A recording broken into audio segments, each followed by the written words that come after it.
ආලවන්ති කතාවට ආදරෙන් පිළිගන්නවා. දැන් සදෙව් කොහෙද ඉන්නේ?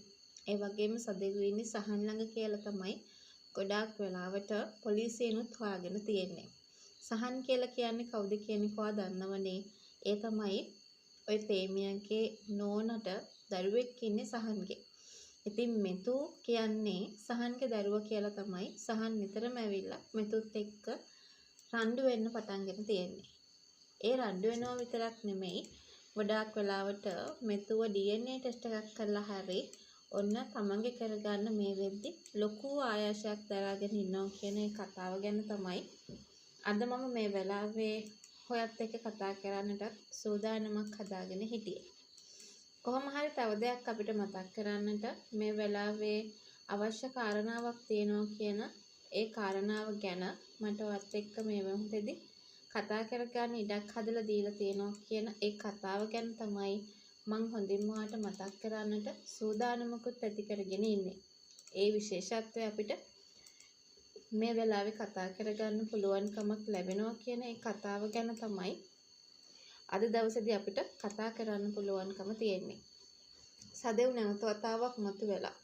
සදෙව් පහුගිය කාලේ කතාවෙනුත් අයින් වෙලා කියලා ගොඩ දෙනෙක් හිතන් හිටියට ඔන්න නැවත වතාවක් අපිට සදෙව්ව බලා ගන්න පුළුවන්. ගොඩාක් වෙලාවට මේ සදෙව්ව සංගවගෙන ඉන්නේ සහන් වෙන්නත් පුළුවන්. ඒ වගේම තමයි දවස් ගානකට පස්සේ මේ සදෙව් නැවත වතාවක් අපිට දකින්න ලැබෙනවා වගේම තව දෙයක් කියන්න ඕනේ.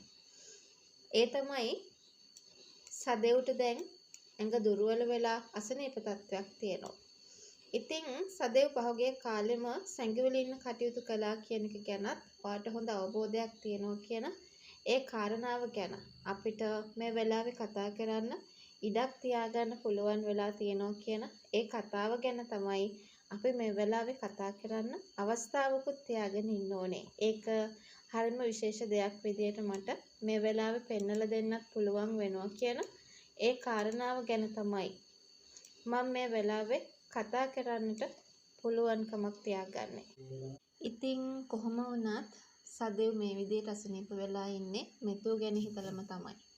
ඒ වගේම සදෙව් කොහෙත්ම අරගෙන ගිහිල්ලා නැතුව ඇති මැනික.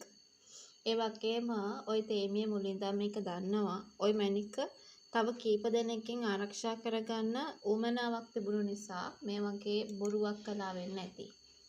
මේ දුව ගොඩාක් වෙලාවට කරපු දෙයක් තිබුණා. මේ දුව හැමතිස්සෙම කරපු දෙයක් තිබුණා. ඒ තමයි මෙන්න මේ කාරණාව.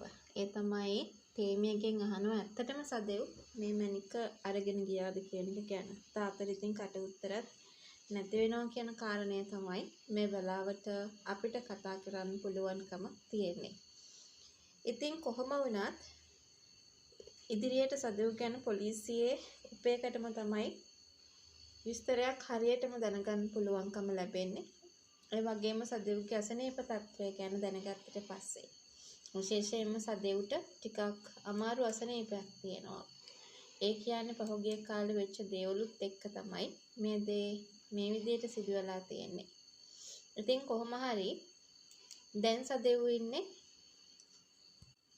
සදෙව්ට ආදරය කරන පිරිසක් ළඟ කියන එක ගැන කියන්න ඕනේ. ගොඩක් වෙලාවට ওই පොලිස් නෝනිගේ පුතාගේ ළඟ වෙන්නත් පුළුවන්කම් තියනවා කියලයි මම අද කියන්නේ.